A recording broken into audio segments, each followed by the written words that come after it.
Escuché las palabras del doctor Navarro como si vinieran de muy lejos, a través de una niebla de sedantes. Necesito que le entregues este sobre a su marido. No dejes que ella lo vea. Es importante que Ricardo lo reciba directamente. ¿Entiendes? Mi cuerpo estaba inmóvil en la camilla de operaciones, con un ojo cubierto por vendajes después de la cirugía de cataratas, pero mi mente acababa de despertar con la claridad aterradora de quien escucha su propia sentencia de muerte. La enfermera respondió con voz baja. ¿Está seguro, doctor? ¿No debería la paciente saber? El doctor Navarro la interrumpió con tono cortante. Ella no necesita saber nada todavía. Su esposo manejará la situación. Ahora, asegúrate de que reciba el sobre antes de que ella salga de recuperación. Cada instinto en mi cuerpo gritaba que abriera los ojos, que exigiera saber qué contenía ese sobre, qué secreto estaban ocultándome sobre mi propia salud. Pero algo más profundo, más primitivo, me mantuvo inmóvil. Si abría los ojos ahora, si dejaba que supieran que había escuchado, perdería mi única ventaja. Ellos creían que yo estaba inconsciente. Me llamo Beatriz Saldaña. Tengo 64 años. He sido esposa durante 40 años, madre durante 38, y durante toda mi vida adulta he confiado en las personas que amo con una fe ciega y absoluta. Esa fe acababa de resquebrajarse en la mesa de operaciones de una forma que nunca podría haber imaginado. Mi esposo Ricardo, el hombre con quien había compartido 4 décadas de vida, estaba recibiendo información médica sobre mí en secreto. Y el doctor Navarro, Héctor Navarro, amigo de Ricardo desde la universidad, el médico que mi esposo había insistido que fuera mi cirujano, era cómplice de lo que fuera que estaba pasando. Mantuve la respiración lenta y regular. Mantuve mi rostro completamente relajado y escuché. Pero antes de continuar, quiero hacerte una invitación muy especial. Suscríbete al canal y deja tu like. Eso me ayuda a saber que me apoyas y disfrutas mis historias. Y comenta aquí abajo desde qué ciudad estás viendo. Ahora, continuemos. ¿Y los resultados están modificados como acordamos?, preguntó la enfermera con voz nerviosa. Hubo una pausa. Todo está en orden. Los documentos en ese sobre mostrarán exactamente lo que Ricardo necesita ver. Beatriz nunca tiene que enterarse de los resultados reales. Cuando despierte, simplemente le diremos que todo salió bien y que necesita descansar. La confusión postoperatoria es normal a su edad. Nadie cuestionará nada. La enfermera suspiró. No me gusta esto, doctor. Se siente equivocado. La voz del doctor Navarro se endureció. Tu trabajo no es sentir. Tu trabajo es hacer lo que te digo. Ricardo y yo nos hacemos cargo de esto. Ahora ve y entrégale el sobre. Y recuerda, ni una palabra a Beatriz. Los pasos se alejaron. Me quedé sola con el doctor Navarro durante unos minutos mientras terminaba de limpiar el área quirúrgica. Sentí su presencia cerca de mí. Pobre Beatriz, lo escuché murmurar. Si supieras lo que viene, pero es mejor así. Ricardo sabe lo que es mejor para ti ahora. ¿Ricardo sabe lo que es mejor para mí? ¿Qué significaba eso? ¿Qué había en ese sobre que yo no podía ver? ¿Qué resultados habían sido modificados? Mi mente giraba con posibilidades, cada una más aterradora que la anterior. ¿Había algo gravemente mal con mi salud que estaban ocultándome? ¿O era algo peor? ¿Estaban falsificando resultados para hacerme parecer enferma cuando no lo estaba? ¿Pero por qué? ¿Qué ganaría Ricardo al tener documentos médicos falsos sobre mí? La respuesta llegó como un rayo helado. Control, poder. Si documentos médicos me declaraban mentalmente incompetente o gravemente enferma, Ricardo podría tomar decisiones por mí. Decisiones sobre mi dinero, sobre mis propiedades, sobre mi vida. No. Me negué a creer eso. Ricardo me amaba. Llevábamos 40 años juntos. Habíamos criado a nuestro hijo Marcelo. Habíamos construido una vida. Pero entonces, ¿por qué mi esposo necesitaba recibir resultados médicos míos en secreto? ¿Por qué el doctor Navarro estaba modificando documentos? Finalmente, después de lo que pareció una eternidad, me movieron a la sala de recuperación. Mantuve los ojos cerrados, respiración lenta. La enfermera, no la misma que había hablado con el doctor. Navarro revisó mis signos vitales. Señora Saldaña, ¿puede oírme? Gemí suavemente, como si apenas estuviera consciente.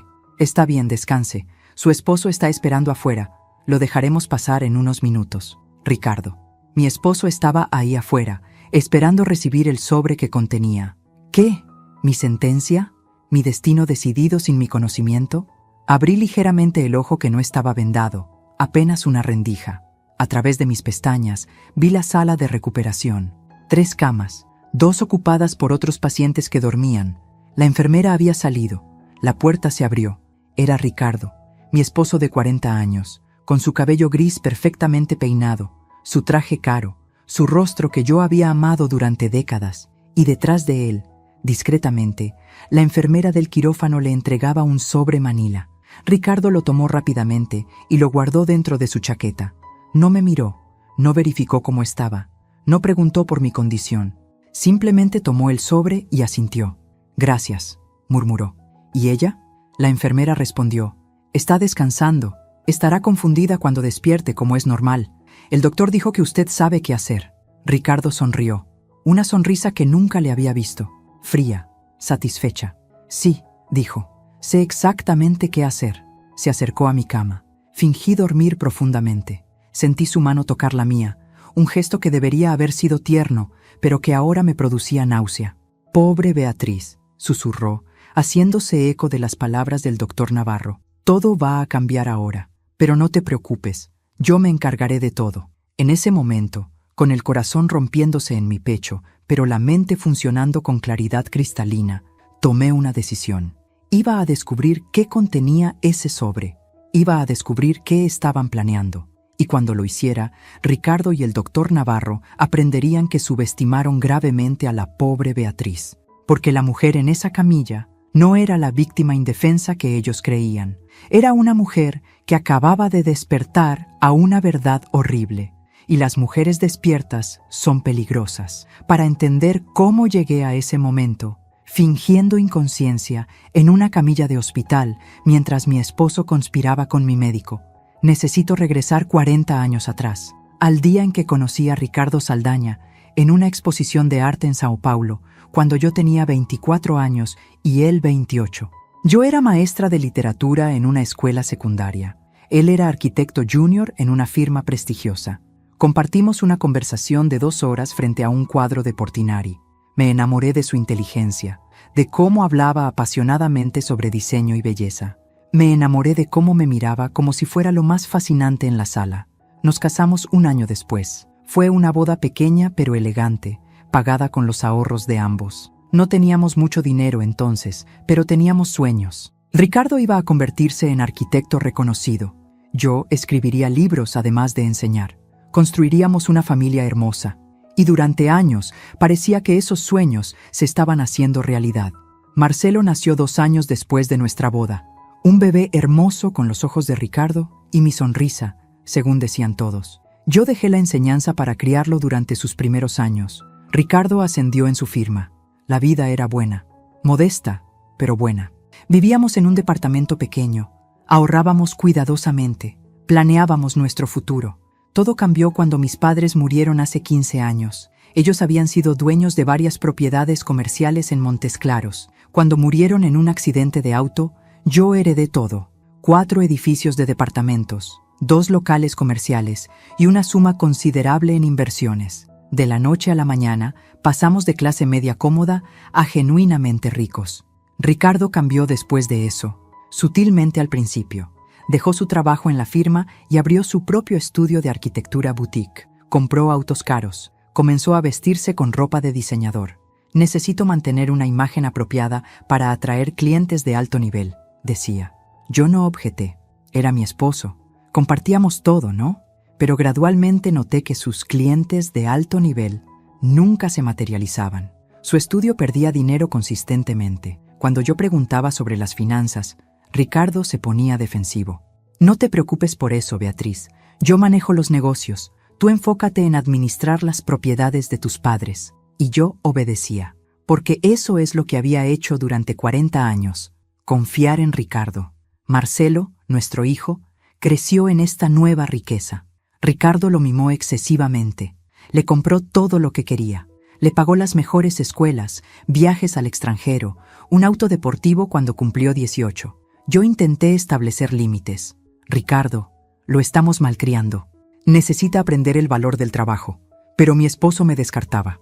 Tenemos los medios. ¿Por qué negar a nuestro hijo las oportunidades que nosotros no tuvimos? Marcelo estudió administración de empresas, pero nunca terminó. Cambió de carrera 3 veces. Cada vez, Ricardo le daba más dinero para encontrarse a sí mismo. Ahora, a sus 38 años, Marcelo trabajaba esporádicamente, vivía de una generosa mesada que Ricardo le daba de nuestras cuentas y me visitaba solo cuando necesitaba algo. Los últimos 5 años habían sido los más solitarios de mi vida. Ricardo y yo vivíamos como extraños en la misma casa. Él pasaba más tiempo en el estudio que en casa. Cuando estaba en casa, estaba en su oficina con la puerta cerrada. Nuestras conversaciones se reducían a trivialidades. Ya no cenábamos juntos, ya no viajábamos juntos, ya no éramos pareja, éramos cohabitantes. Intenté hablar sobre esto varias veces. Ricardo, siento que nos estamos alejando. ¿Podemos ir a terapia de pareja? Él me miraba con algo parecido al fastidio. Beatriz, no seas dramática, estamos bien. Solo estoy ocupado con el trabajo. Pero no había trabajo. Su estudio apenas tenía proyectos. ¿En qué gastaba sus días? Hace 6 meses comencé a tener problemas de visión. Las cataratas habían empeorado rápidamente. El oftalmólogo me dijo que necesitaba cirugía pronto o perdería visión permanentemente. Cuando le conté a Ricardo, su reacción fue extraña. Demasiado interesado, demasiado solícito. Debes operarte inmediatamente, insistió. Conozco al mejor cirujano, Héctor Navarro. Fuimos compañeros en la universidad. Es brillante. Llamaré y programaré todo. Yo había querido buscar mis propias opciones médicas, pero Ricardo insistió tanto que cedí. Héctor te cuidará perfectamente. Confía en mí. Y yo confié, como siempre había confiado. Ahora, en retrospectiva, veía las señales que había ignorado. Las conversaciones susurradas que se detenían cuando yo entraba a la habitación, las visitas frecuentes del doctor Navarro a nuestra casa para ponerse al día con su viejo amigo, la insistencia de Ricardo en manejar todas mis citas médicas personalmente, la forma en que me había hecho firmar poderes notariales solo por precaución, en caso de que algo te pase durante la cirugía. Había sido tan ingenua, tan confiada, tan ciega. Me dieron de alta 3 horas después de la cirugía. Ricardo conducía en silencio mientras yo iba en el asiento del pasajero con un parche sobre el ojo operado. ¿Cómo te sientes?, preguntó con voz que sonaba ensayada, como si estuviera siguiendo un guión. Adolorida, confundida, respondí con honestidad, aunque no de la manera que él pensaba. Estaba adolorida por la cirugía, pero confundida por lo que había escuchado en la sala de operaciones. Es normal, dijo rápidamente. El doctor Navarro dijo que experimentarías algo de desorientación. Los sedantes pueden afectar la memoria y la cognición por unos días, incluso semanas. Sus palabras sonaron demasiado específicas, demasiado preparadas, como si estuviera estableciendo una narrativa. ¿Semanas?, repetí con voz débil. Sí, confirmó. Héctor dijo que a tu edad la recuperación puede ser complicada, pero no te preocupes, yo me encargaré de todo. Tú solo descansa y déjame manejar las cosas, dejarlo manejar las cosas. Exactamente lo que había hecho durante 40 años, y ahora entendía que esa confianza ciega había sido mi mayor error. Cuando llegamos a casa, Ricardo me ayudó a subir las escaleras con una solicitud exagerada que nunca había mostrado antes. Cuidado, despacio, no queremos que te caigas. Me instaló en nuestra habitación como si fuera una inválida. Quédate aquí y descansa, te traeré el almuerzo. No discutí. Necesitaba que creyera que yo era exactamente lo que él esperaba. Débil, confundida, dependiente. Cuando bajó a la cocina, me moví rápidamente. Con mi ojo bueno, revisé su chaqueta que había dejado colgada en el respaldo de la silla.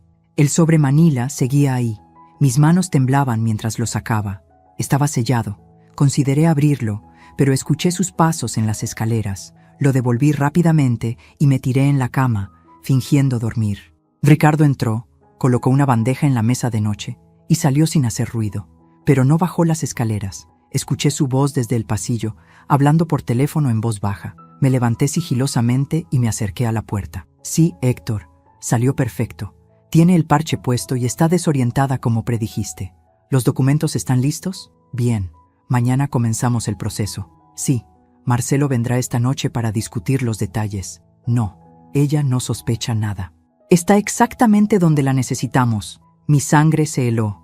Marcelo estaba involucrado. Mi hijo, mi único hijo, estaba conspirado con su padre contra mí. El dolor de esa traición fue peor que cualquier dolor físico de la cirugía.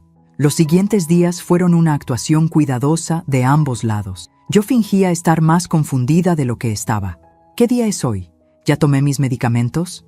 Ricardo fingía preocupación amorosa. No te preocupes, mi amor. Yo llevo el registro de todo. Pero yo notaba cómo sus ojos brillaban con satisfacción cada vez que yo mostraba desorientación.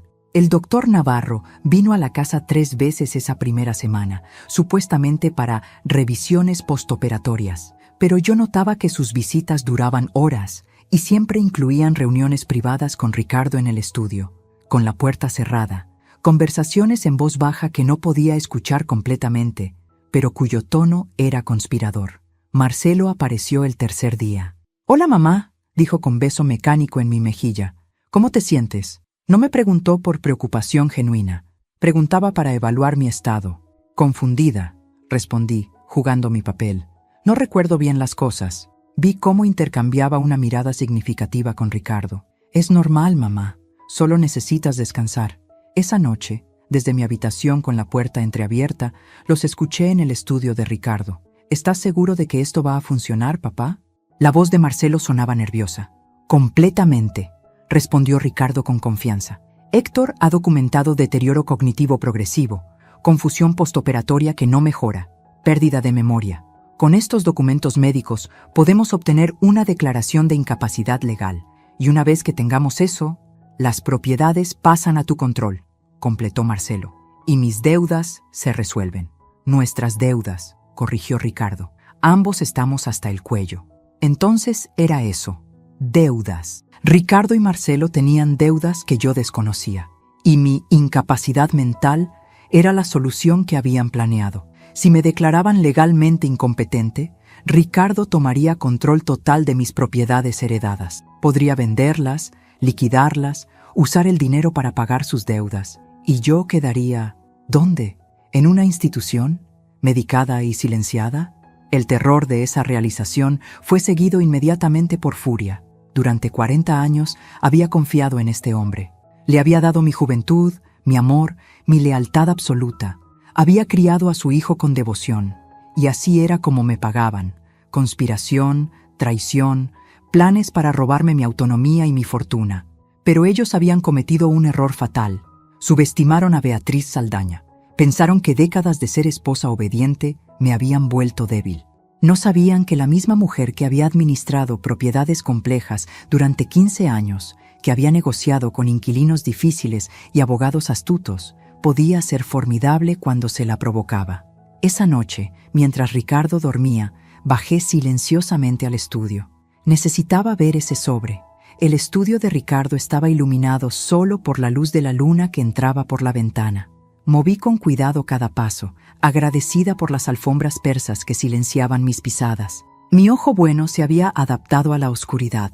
El ojo operado, todavía cubierto por el parche, palpitaba dolorosamente, pero ignoré la molestia. Tenía una misión. El sobre manila estaba en el segundo cajón del escritorio de Ricardo, escondido bajo una carpeta de facturas. ¡Qué apropiado! Mi supuesta incapacidad mental archivada junto con cuentas sin pagar. Lo saqué con manos temblorosas y lo llevé al baño del pasillo, el único lugar donde podría encender una luz sin que se viera desde la habitación principal. Cerré la puerta con seguro y me senté en el borde de la bañera. El sobre contenía aproximadamente 20 páginas. Las saqué con cuidado, con el corazón latiendo tan fuerte que podía escucharlo en mis oídos. La primera página era membretada del consultorio del doctor Héctor Navarro, oftalmólogo. Pero no contenía resultados de mi cirugía de cataratas. Era un informe neurológico. Evaluación neuropsicológica. Paciente: Beatriz Saldaña, 64 años. Fecha: 3 días antes de mi cirugía. Resumen: la paciente presenta deterioro cognitivo significativo consistente con demencia temprana, posiblemente Alzheimer. Durante la evaluación mostró confusión sobre fechas, incapacidad para recordar eventos recientes, desorientación espacial y juicio comprometido. se recomienda evaluación adicional y consideración de declaración de incapacidad legal para proteger sus intereses financieros. Leí el documento 2 veces, 3 veces, tratando de procesar lo que estaba viendo. Nunca había tenido una evaluación neuropsicológica. Nunca había visitado al doctor Navarro antes de la cirugía de cataratas. Este documento era completamente falso, fabricado, pero estaba en papel oficial, con el sello del consultorio, fechado y firmado por el doctor Héctor Navarro. Las siguientes páginas eran peores. Resultados de resonancia magnética que mostraban supuesta atrofia cerebral. Yo nunca me había hecho una resonancia magnética. Pruebas cognitivas con resultados terribles en memoria, orientación y función ejecutiva. Pruebas que nunca tomé. Todo era mentira. Todo estaba meticulosamente falsificado para construir un caso de incompetencia mental. Pero había más. Documentos legales. Un poder notarial general que yo supuestamente había firmado, otorgando a Ricardo control total sobre mis finanzas, propiedades y decisiones médicas. La firma parecía mía, pero yo no recordaba haber firmado esto. ¿Cuándo? ¿Cómo? Entonces recordé. Hace 2 meses, Ricardo me había pedido firmar documentos de actualización de seguros. Yo había firmado 3 o 4 papeles sin leerlos cuidadosamente. Solo son renovaciones estándar, amor, había dicho. Yo confié. Ahora veía que entre esos papeles había estado este poder notarial, disfrazado y escondido. El siguiente documento me quitó el aliento. Petición de declaración de incapacidad legal, Estado de Minas Gerais. Una petición formal ante el tribunal para declararme legalmente incompetente. Estaba preparada para ser presentada la próxima semana. Ricardo sería nombrado mi tutor legal. Tendría control absoluto. Yo perdería todos mis derechos. No podría vender propiedades, manejar dinero, tomar decisiones médicas. Sería, legalmente, como una niña bajo custodia. Y en el fondo del sobre encontré el motivo real. Estados de cuenta bancarios. No de nuestras cuentas conjuntas, sino cuentas que yo no conocía. Cuentas solo a nombre de Ricardo. Deudas masivas. Préstamos de bancos por 500,000 reales. Deudas de tarjetas de crédito por 200,000. Y lo más revelador, registros de apuestas online. Ricardo había estado apostando grandes sumas y perdiendo durante años. Había también documentos sobre Marcelo. Nuestro hijo debía 300,000 reales a prestamistas privados, intereses del 40% anual, amenazas de violencia si no pagaba. Marcelo estaba desesperado. Y Ricardo, en lugar de venir a mí honestamente, había decidido robarme. El plan era simple y brutal. Declararme incompetente, tomar control de mis propiedades heredadas valoradas en aproximadamente 3 millones de reales, vender todo, pagar sus deudas y probablemente internarme en alguna institución donde yo estaría medicada y silenciada para siempre. Sentada en el borde de esa bañera, con evidencia de la traición de mi familia en mis manos, lloré. Lloré por 40 años de matrimonio que resultaron ser una mentira. Lloré por el hijo que crié y que ahora quería destruirme por dinero. Lloré por la Beatriz ingenua que había confiado ciegamente y que murió en ese momento. Pero las lágrimas solo duraron unos minutos, porque junto con el dolor vino algo más fuerte, determinación fría y cristalina. Ricardo y Marcelo pensaban que podían hacer esto porque me veían como débil, como la esposa sumisa, la madre abnegada, la mujer sin recursos propios. No sabían que la mujer que había administrado propiedades millonarias durante 15 años había aprendido a ser estratégica, despiadada cuando era necesario y capaz de protegerse. Fotografié cada página del sobre con mi celular. Subí las imágenes a 3 nubes diferentes. Las envié encriptadas a una cuenta de email secreta que creé en ese momento. Aseguré la evidencia de todas las formas posibles. Luego, cuidadosamente, volví a poner todo en el sobre exactamente como estaba. Lo devolví al escritorio de Ricardo. Volví a la cama. Me acosté junto a mi esposo traidor, fingiendo dormir mientras mi mente trabajaba en un plan. Ricardo y Marcelo habían declarado la guerra. No lo sabían todavía, pero ya habían perdido, porque habían subestimado gravemente a su oponente. A la mañana siguiente, desperté con un propósito claro. Ricardo ya estaba levantado, preparando café en la cocina. «Buenos días, mi amor», dijo con esa voz falsamente solícita, que ahora reconocía como actuación. «¿Cómo dormiste? ¿Cómo está tu ojo? Toqué el parche con gesto confundido. No estoy segura. ¿Qué día es hoy? Vi la satisfacción apenas disimulada en su rostro. Jueves, Beatriz, es jueves. ¿Recuerdas que el doctor Navarro viene hoy para tu revisión? Perfecto. Otra oportunidad para observarlos en acción. Ah, sí, dije vagamente. El doctor. ¿Para qué era? Ricardo puso su mano en mi hombro con falsa ternura. Para revisar tu ojo, amor, y para hacerte algunas pruebas cognitivas simples, solo rutina postoperatoria. Pruebas cognitivas, claro. Más documentación falsa para su caso de incompetencia.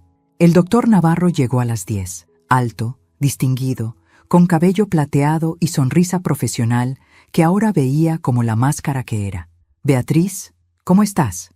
Me hice la desorientada. Doctor Navarro, ¿verdad? Lo siento, mi memoria. Intercambió una mirada significativa con Ricardo. No te preocupes, es completamente normal. Revisemos ese ojo primero. La revisión fue teatro puro, luces en mis ojos, preguntas sobre mi visión. Pero luego vino la parte importante. Beatriz, quisiera hacerte algunas preguntas simples. ¿Puedes decirme qué fecha es hoy? Dudé intencionalmente. ¿Marzo? Estábamos en octubre. ¿Y el año? 2023. Estábamos en 2024. Vi cómo anotaba cada error en su tableta. ¿Puedes recordar estas 3 palabras? Manzana, mesa, moneda. Asentí. Continuó con más preguntas diseñadas para evaluar función cognitiva. 3 minutos después. ¿Recuerdas las 3 palabras que te dije? Fingí confusión total. ¿Palabras?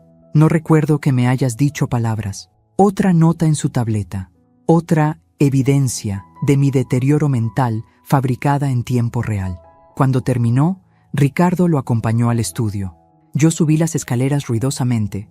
Luego bajé en silencio y me posicioné cerca de la puerta del estudio. Está peor de lo que pensábamos, decía el doctor Navarro. El deterioro está acelerándose. Con esta documentación adicional, no habrá problema para la declaración de incapacidad. Ningún juez cuestionará un caso tan claro. ¿Y el timing? Preguntó Ricardo. Marcelo necesita el dinero urgentemente. Los prestamistas están amenazando con ir a su casa. El doctor Navarro respondió. Podemos presentar la petición el lunes. Con suerte, tendremos la orden judicial en 2 semanas. Luego puedes comenzar a liquidar las propiedades. Y ella, la voz de Ricardo vaciló ligeramente. ¿Qué hacemos con Beatriz cuando tengamos el control? Hubo una pausa. Conozco una institución privada excelente, muy discreta, cara, pero considerando lo que vas a obtener, bien vale la pena. La mantendrán cómoda, medicada, sin problemas. Podrás visitarla ocasionalmente para mantener las apariencias. Medicada, institucionalizada, visitada ocasionalmente para mantener apariencias. Ese era mi futuro según el plan de mi esposo y mi médico. Antes de continuar, dime aquí en los comentarios qué te está pareciendo esta historia hasta ahora y qué harías tú en el lugar de ellos. No salgas del video, porque lo que viene a continuación te va a poner la piel de gallina. Esa tarde, mientras Ricardo estaba en el estudio, probablemente apostando online más dinero que no tenía, hice una llamada a doctora Fernanda Carvalho, abogada especializada en derecho de familia y fraude que había manejado algunos asuntos de mis propiedades años atrás. Alguien en quien confiaba, alguien que no conocía a Ricardo. Doctora Carvalho, habla Beatriz Saldaña. Necesito reunirme con usted urgentemente y necesito que sea completamente confidencial.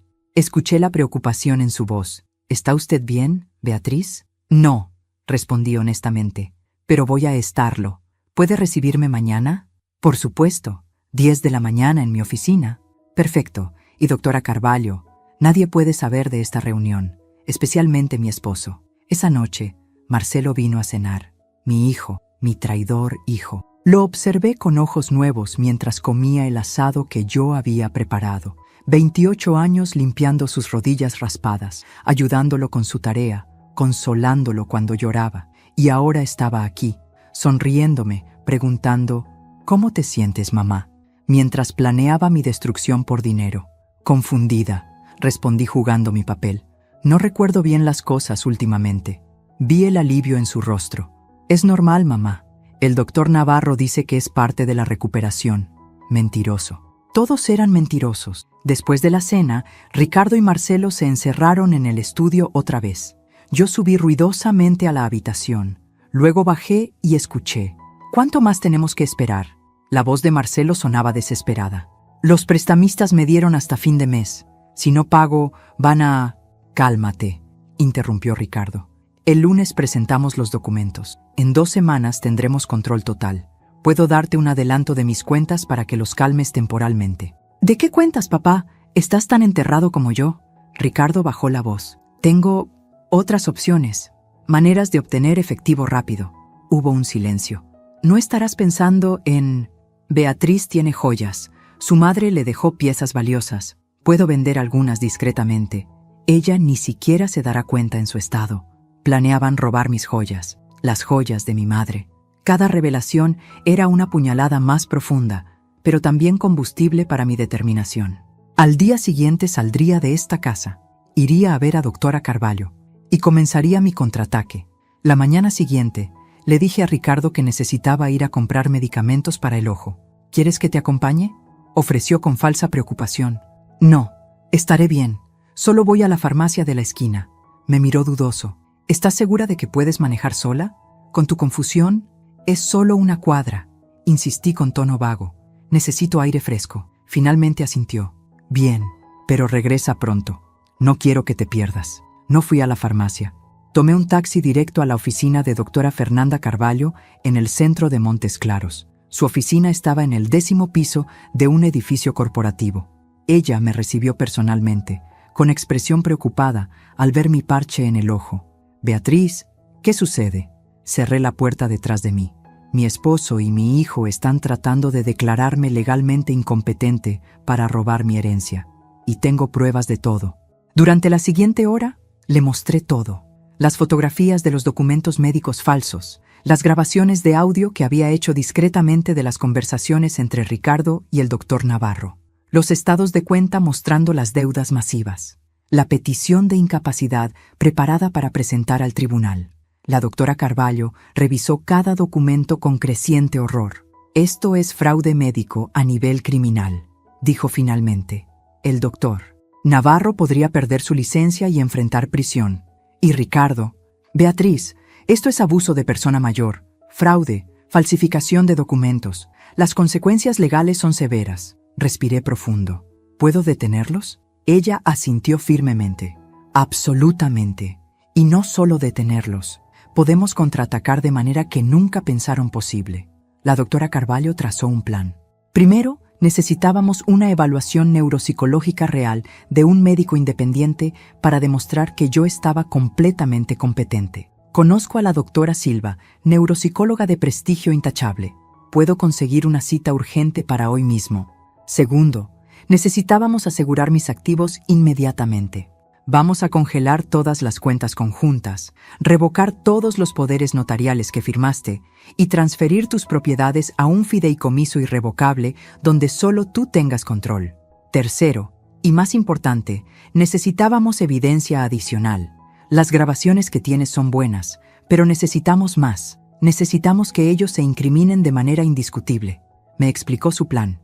Yo continuaría fingiendo deterioro mental por unos días más, permitiendo que Ricardo y el doctor Navarro continuaran construyendo su caso falso. Pero esta vez, yo estaría documentando cada paso con equipo de grabación profesional que ella me proporcionaría. ¿Y mi hijo?, pregunté con voz quebrada. Marcelo está involucrado. ¿También enfrentará consecuencias? La doctora Carvalho me miró con compasión. Eso depende de qué tan profundamente esté involucrado. Si solo es cómplice pasivo versus conspirador activo. Y depende de ti, Beatriz. Eres tú quien decide hasta dónde quieres llevar esto. Salí de su oficina 2 horas después con un plan claro. Esa tarde, la doctora Silva me evaluó exhaustivamente.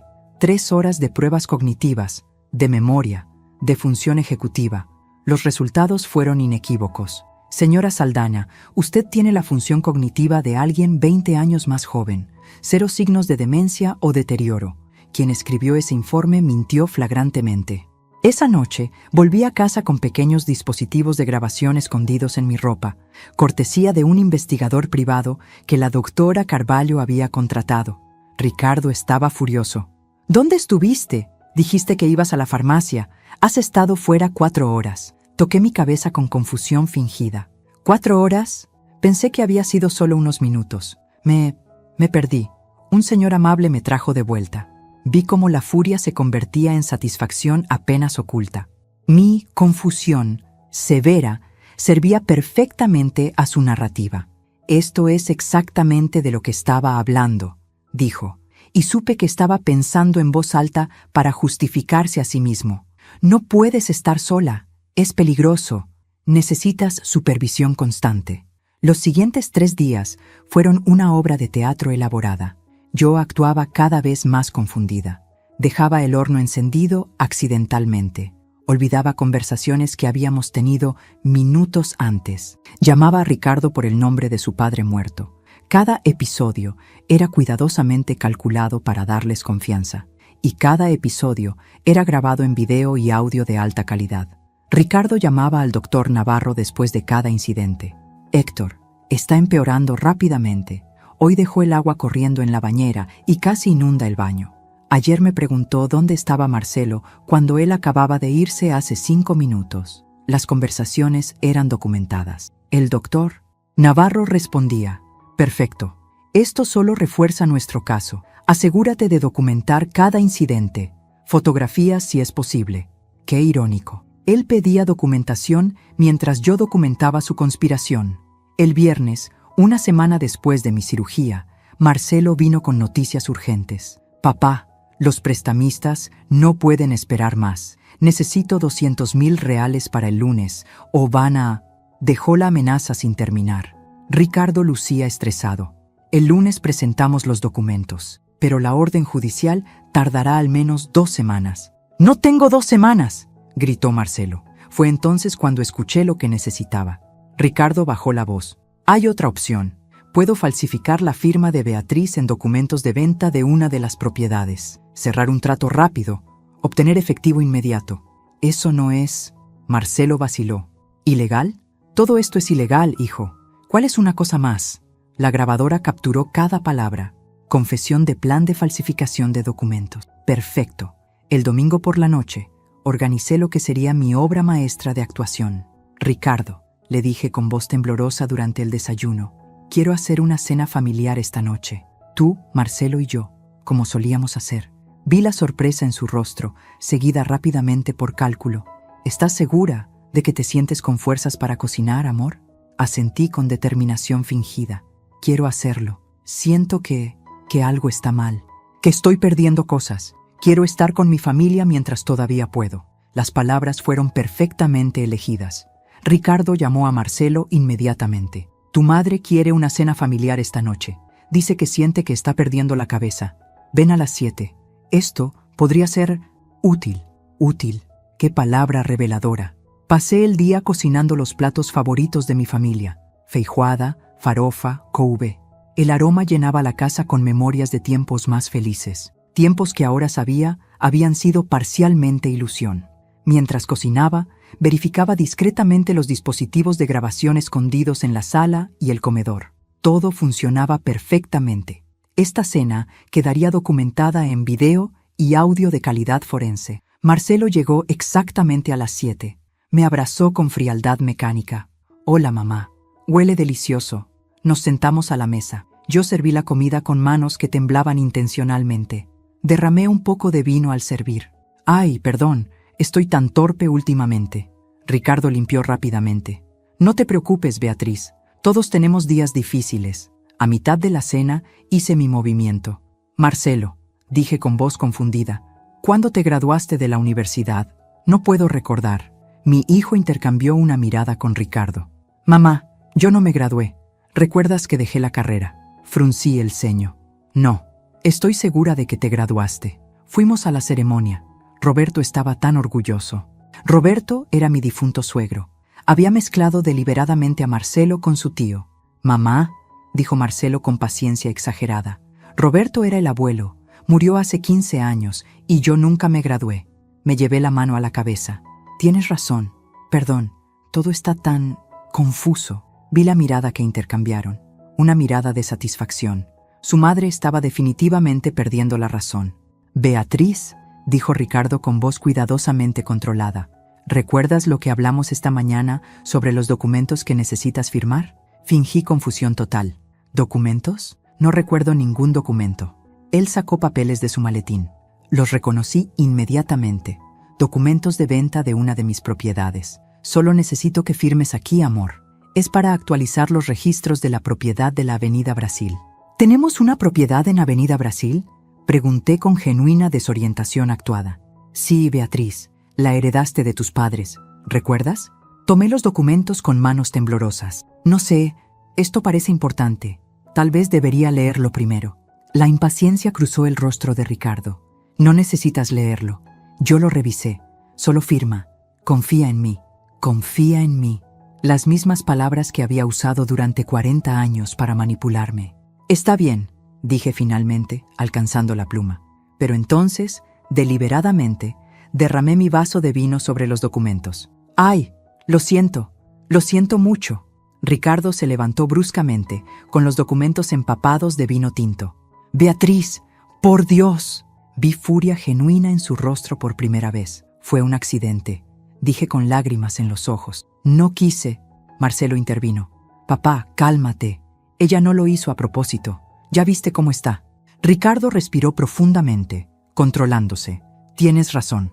Perdón, Beatriz. Sé que no fue intencional. Imprimiré otros documentos mañana. Me disculpé profusamente mientras limpiaba el desastre.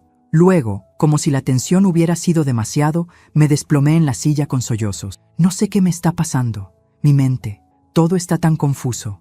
Tengo tanto miedo. Ricardo se acercó, poniendo su mano en mi hombro. Un gesto que debería haber sido reconfortante, pero que ahora me producía náuseas. No tengas miedo, dijo con voz que sonaba casi tierna.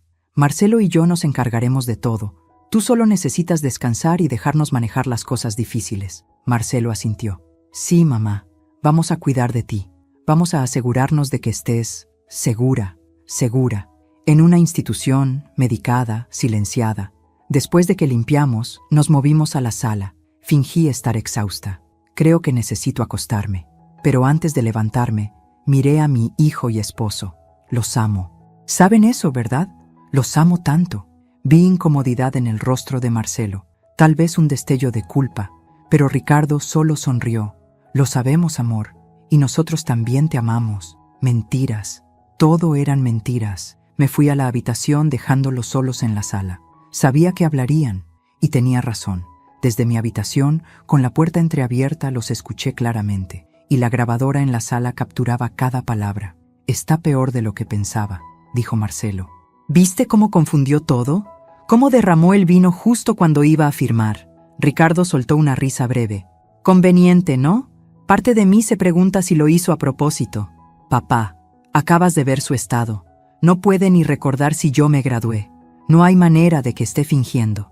Tienes razón, admitió Ricardo. Héctor presenta los documentos mañana temprano. Para miércoles deberíamos tener la orden judicial. Luego podemos comenzar a liquidar todo. Hubo una pausa. ¿Y después? Después de que tengamos el dinero, ¿qué hacemos con ella? La pregunta quedó suspendida en el aire. Finalmente, Ricardo respondió. Héctor tiene todo arreglado.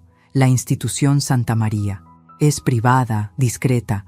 La visitaremos una vez al mes para mantener las apariencias. Pero honestamente, en su estado, probablemente ni notará nuestra ausencia. ¿Y si pregunta por sus propiedades? ¿Por su dinero? Ricardo soltó una risa fría. Marcelo, ¿acabas de ver a tu madre? No puede recordar si comió desayuno. No va a preguntar por propiedades. Y si lo hace, simplemente le diremos que todo está bien, que nosotros nos encargamos. Estará demasiado confundida para cuestionar. Mi hijo, mi propio hijo, no dijo nada en mi defensa. Solo, ¿cuánto crees que obtengamos por todo? Y así, en esa sala donde habíamos celebrado Navidades, cumpleaños, aniversarios, mi esposo y mi hijo discutían el precio de mi libertad como si fuera una transacción comercial. La grabadora capturó todo, sus palabras, su frialdad, su traición completa. Mañana todo cambiaría. El lunes a las 8 de la mañana, mientras Ricardo creía que yo todavía dormía después de otra noche de confusión, yo estaba en la oficina de la doctora Carvalho con 3 testigos, un notario público, un escribano del registro de propiedades y la doctora Silva, la neuropsicóloga. Durante las siguientes 2 horas, ejecutamos lo que la doctora Carvalho llamó Operación Blindaje Total. Primero, revocamos formalmente todos los poderes notariales que había firmado a favor de Ricardo. El notario certificó que yo estaba en pleno uso de mis facultades mentales, completamente competente para tomar decisiones legales. La doctora Silva presentó su evaluación neuropsicológica completa que demostraba inequívocamente que no tenía ningún deterioro cognitivo. Segundo, transferimos todas mis propiedades a un fideicomiso irrevocable. Yo era la única fideicomisaria con poder de decisión. Ricardo no tendría acceso, ni siquiera en caso de que lograra alguna declaración judicial futura. Las propiedades estaban blindadas legalmente de forma que ningún poder notarial, ninguna orden judicial basada en evidencia fraudulenta podría tocarlas. Tercero, retiramos todo el dinero de las cuentas conjuntas y las cerramos. Abrimos nuevas cuentas solo a mi nombre en un banco diferente. Ricardo despertaría mañana sin acceso a un solo peso de mi dinero. Cuarto, y más devastador, la doctora Carvalho presentó una denuncia formal ante el Consejo Regional de Medicina contra el doctor Héctor Navarro. Adjuntamos copias de los informes médicos falsificados, las grabaciones de sus conversaciones conspirando con Ricardo y el testimonio de la doctora Silva refutando cada palabra de sus evaluaciones fraudulentas. Le quitarán la licencia, dijo la doctora Carvalho con satisfacción fría, y probablemente enfrente cargos criminales por fraude médico. Quinto, presentamos una denuncia penal contra Ricardo por falsificación de documentos, fraude y abuso de persona mayor. Contra Marcelo presentamos cargos como cómplice. La doctora Carvalho fue clara. Beatriz, una vez que presentemos esto, no hay vuelta atrás. Tu esposo podría enfrentar de 2 a 6 años de prisión. Tu hijo, como cómplice, probablemente menos, pero tendrá antecedentes penales. ¿Estás segura? Pensé en 40 años de matrimonio. Pensé en el bebé que había mecido en mis brazos. Pero luego pensé en sus voces frías, discutiendo cómo internarme en una institución, cómo liquidar mis propiedades, cómo yo ni notaría su ausencia. Pensé en cómo habían estado dispuestos a robarme no solo mi dinero, sino mi libertad, mi autonomía, mi dignidad. Estoy segura, dije con voz firme. Presente todos los cargos. La doctora Carvalho asintió y presionó enviar en su computadora. Los documentos fueron transmitidos electrónicamente a la fiscalía. Ya no había vuelta atrás. Finalmente, el sexto paso. Iniciamos el proceso de divorcio.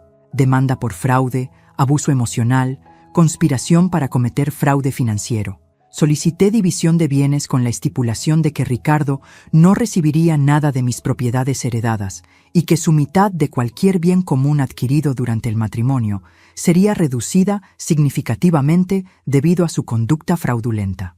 ¿Y mi testamento?, pregunté. La doctora Carvalho sacó un documento ya preparado. Tomé la libertad de redactar uno nuevo. Bajo los términos actuales, si algo te pasara, todo va a una fundación benéfica para personas mayores víctimas de abuso financiero. Ni Ricardo ni Marcelo reciben un peso. ¿Apruebas? Firmé sin dudar. A las 11 de la mañana, toda la operación estaba completa. Yo estaba legal, financiera y médicamente blindada. Ricardo y el doctor Navarro estaban a punto de enfrentar las consecuencias de sus acciones. Y yo, por primera vez en semanas, respiré con alivio genuino. ¿Y ahora?, pregunté. La doctora Carvalho sonrió. Ahora vamos a darles la noticia. Juntas, esta tarde. He organizado una pequeña reunión en tu casa. 3 de la tarde. Estarán presentes. Tú, Ricardo, Marcelo, yo como tu abogada, un oficial de policía y un representante del Consejo Regional de Medicina. Va a ser revelador. Volví a casa a la 1. Ricardo estaba en su estudio, probablemente ultimando los detalles para presentar su petición de incompetencia ante el tribunal. Me vio llegar. ¿Dónde estuviste? Estaba preocupado. Otra mentira. Fui a caminar. Necesitaba aire fresco. Lo miré directamente. Ricardo, necesito hablar contigo sobre algo importante. A las 3. Marqué va a venir también. ¿Puedes llamarlo? Vi sospecha cruzar su rostro. ¿De qué se trata? Fingí vaguedad. Solo cosas familiares. Cosas importantes que necesito decirles. Después de un momento, asintió. Está bien. Lo llamaré. Las siguientes 2 horas fueron las más largas de mi vida. Me senté en la sala, con el parche todavía en mi ojo operado, aunque mi visión ya estaba casi completamente recuperada, esperando, ensayando mentalmente lo que diría, preparándome para ver las caras de mi esposo y mi hijo cuando descubrieran que la pobre Beatriz confundida los había superado completamente. A las 3 en punto, todos estaban presentes, Ricardo y Marcelo en el sofá, luciendo incómodos por la presencia de extraños, la doctora Carvalho en un sillón con su maletín de documentos, el oficial Méndez de la Policía Civil en uniforme, y el doctor Torres, representante del Consejo Regional de Medicina. Yo me senté frente a todos, con una calma que sorprendió incluso a mí misma. Gracias a todos por venir, comencé. Mi voz no temblaba, no mostraba confusión. Era clara, firme, completamente competente. Vi a Ricardo fruncir el ceño, confundido por el cambio. Ricardo, Marcelo, hay algunas cosas que necesito decirles, y algunas cosas que ustedes necesitan escuchar. Beatriz, ¿qué es todo esto?, preguntó Ricardo con irritación creciente. ¿Quiénes son estas personas? Me quité el parche del ojo, parpadeé con ambos ojos, demostrando visión perfecta. Mi ojo está completamente curado. Ha estado curado desde hace días. Pero ustedes no lo sabían porque he estado fingiendo. El silencio fue absoluto. Ricardo palideció. Marcelo me miraba con incomprensión. ¿Fingiendo?, repitió Ricardo. ¿De qué estás hablando? Me incliné hacia adelante, fingiendo confusión, fingiendo pérdida de memoria, fingiendo deterioro mental. Porque verán, escuché algo muy interesante durante mi cirugía. Escuché al doctor Navarro darle instrucciones a una enfermera sobre un sobre que debía entregarte a ti, Ricardo. Un sobre que yo no debía ver. Vi el momento exacto en que entendió. Sus ojos se agrandaron. Su rostro pasó de pálido a cenizo. Beatriz, ese sobre contenía documentos médicos falsos, continué inexorablemente. Evaluaciones neurológicas que nunca sucedieron. Resultados de pruebas que nunca tomé. Todo diseñado para hacerme parecer mentalmente incompetente. Todo parte de tu plan para declararme legalmente incapaz y robar mi herencia. Marcelo se puso de pie bruscamente. Mamá, esto es, no sé de qué estás hablando. Lo miré con dolor que no necesitaba fingir. Siéntate, Marcelo. Sé todo. Sé sobre las deudas de tu padre. Sé sobre tus deudas con prestamistas. Sé sobre el plan para internarme en la institución Santa María después de liquidar mis propiedades. Escuché cada conversación. Documenté todo. La doctora Carvalho intervino con voz profesional y fría. Señor Saldaña, señor Marcelo Saldaña, soy la doctora Fernanda Carvalho, abogada de la señora Beatriz.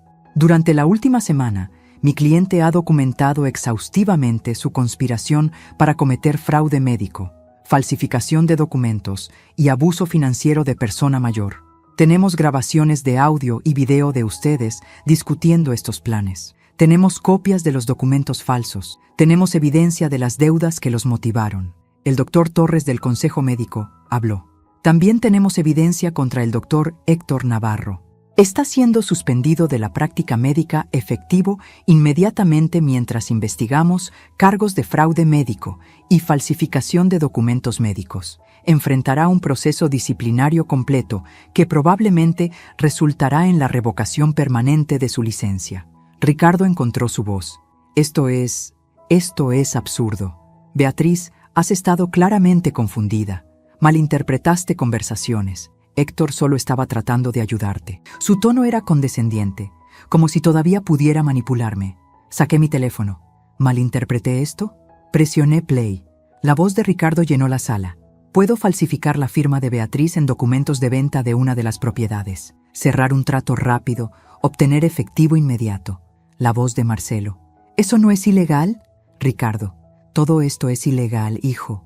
¿Cuál es una cosa más? Vi cómo el color drenaba completamente del rostro de mi esposo. Marcelo se hundió en el sofá, con la cabeza entre las manos. Presioné play en otra grabación.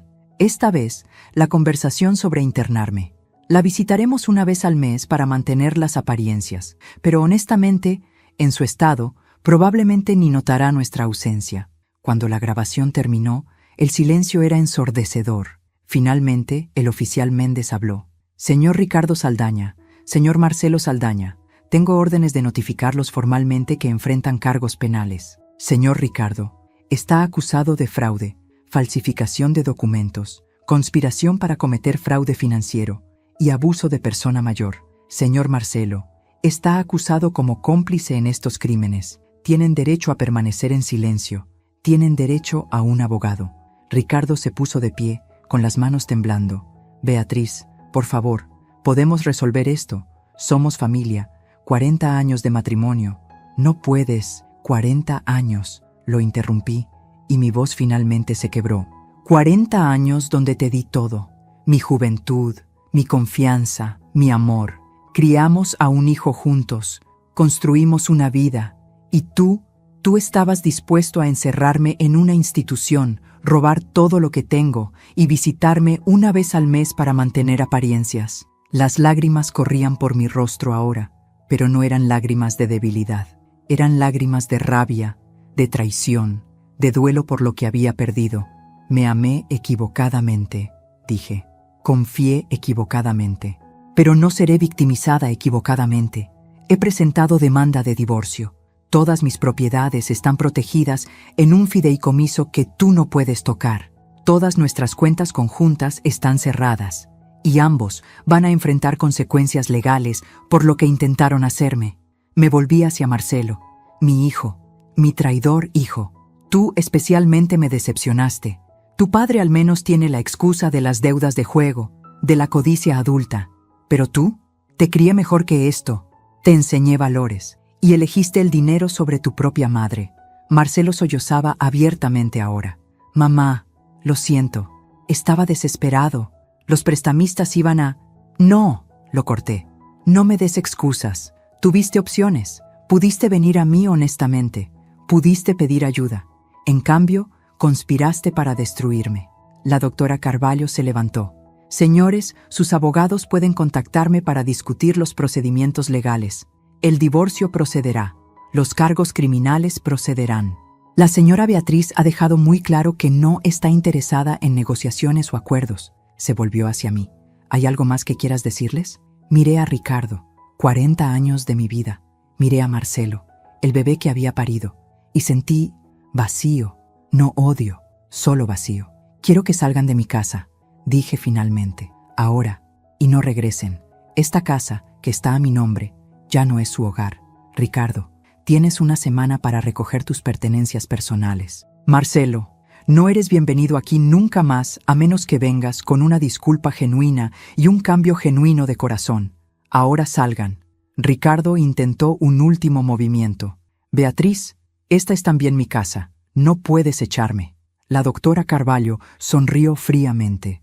Señor Saldaña, esta casa fue comprada con dinero de la herencia de la señora Beatriz. Está completamente a su nombre. Usted no tiene derechos de propiedad. Y dado que hay una orden de restricción pendiente debido a los cargos de abuso, le sugiero que obedezca ahora antes de que el oficial Méndez tenga que escoltarlo afuera. Y así, rodeado de ruinas de sus propios planes, mi esposo de 40 años salió de mi casa. Mi hijo lo siguió, sin mirar atrás. Los vi irse y sentí que un capítulo de mi vida se cerraba. Un capítulo doloroso, pero necesario. Cuando todos se fueron, me quedé sola en mi sala, mi casa, silenciosa pero mía, libre pero sola.